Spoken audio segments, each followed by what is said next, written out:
now time for us to do the big one. Please stay.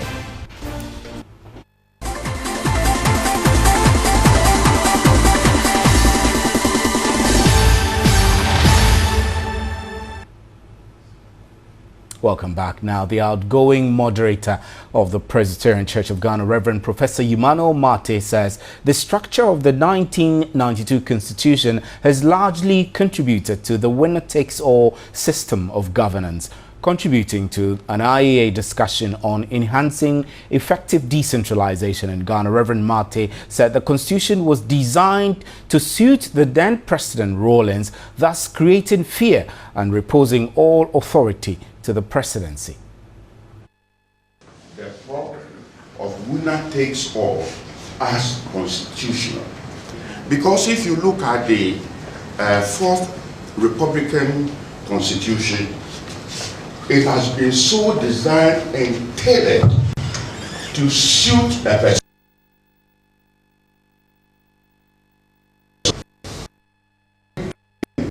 Does not actively participate in public discourse, especially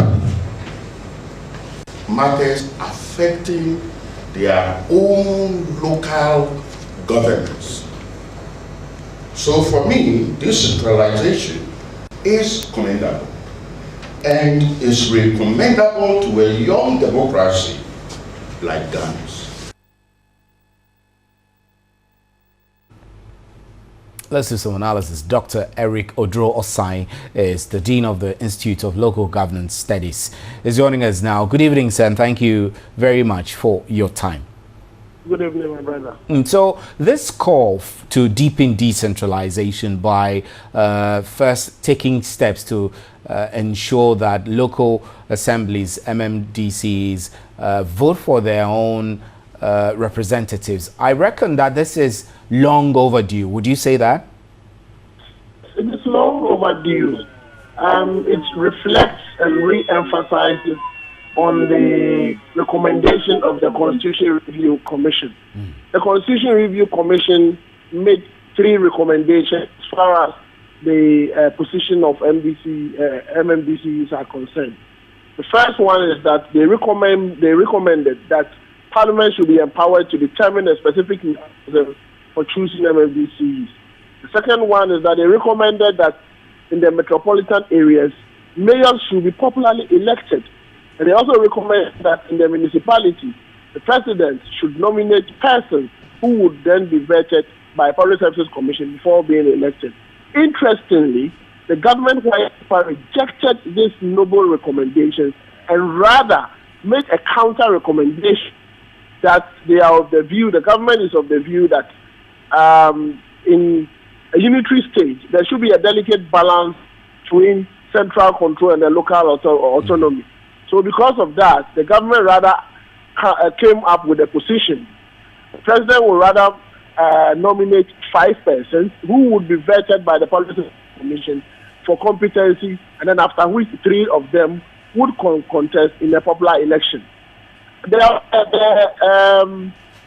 Short of all of that is that Ghanaians are calling for the election of their chief executives, because we cannot continue to allow chief executives to be appointed by the center to be imposed on the local government. Because if chief executives are elected, I can assure you that 1, it will lead to responsiveness and accountability to the people. When chief executives are elected, it is likely to deepen local level democracy. Ghana is not the first country to elect its chief executive. If you go to Western Europe, most mayors are elected.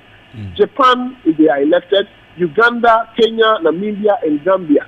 So it is an international best practice for deepening local level democracy and popular participation. But how does this promote winner takes all, especially when governance at the central level is empowered in the hands of the president and he picks and chooses who forms his government? So where does the accusation that this actually breeds winner takes all come in here?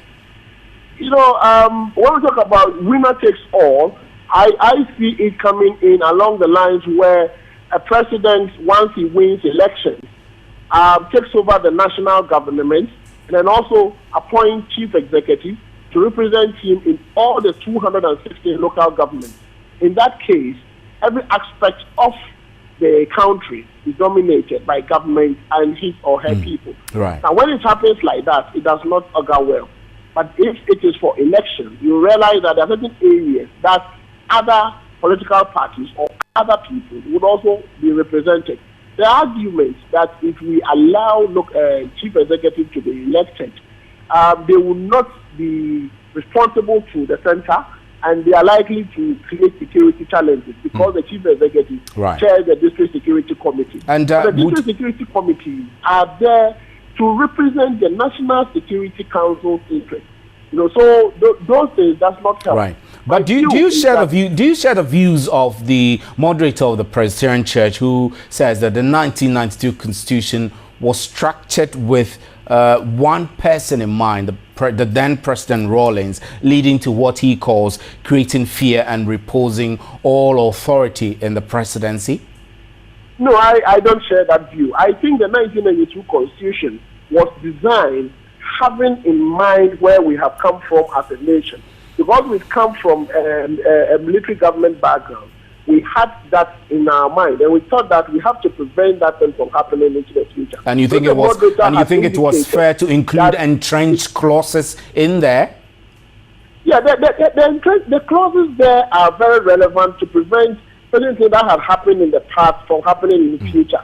But I can agree with him that 10, 20 years of implementing the 1992 Constitution, it is evidently clear that those things are no more going to happen. It's about time we revisit important aspects of the Constitution to reflect the current practice. And one of them is the appointment of chief executive, which should be popularly elected, so that the position can be, the person can be accountable to the people and responsible to the people. Right, Dr. Osae, we're grateful for your time. Thanks.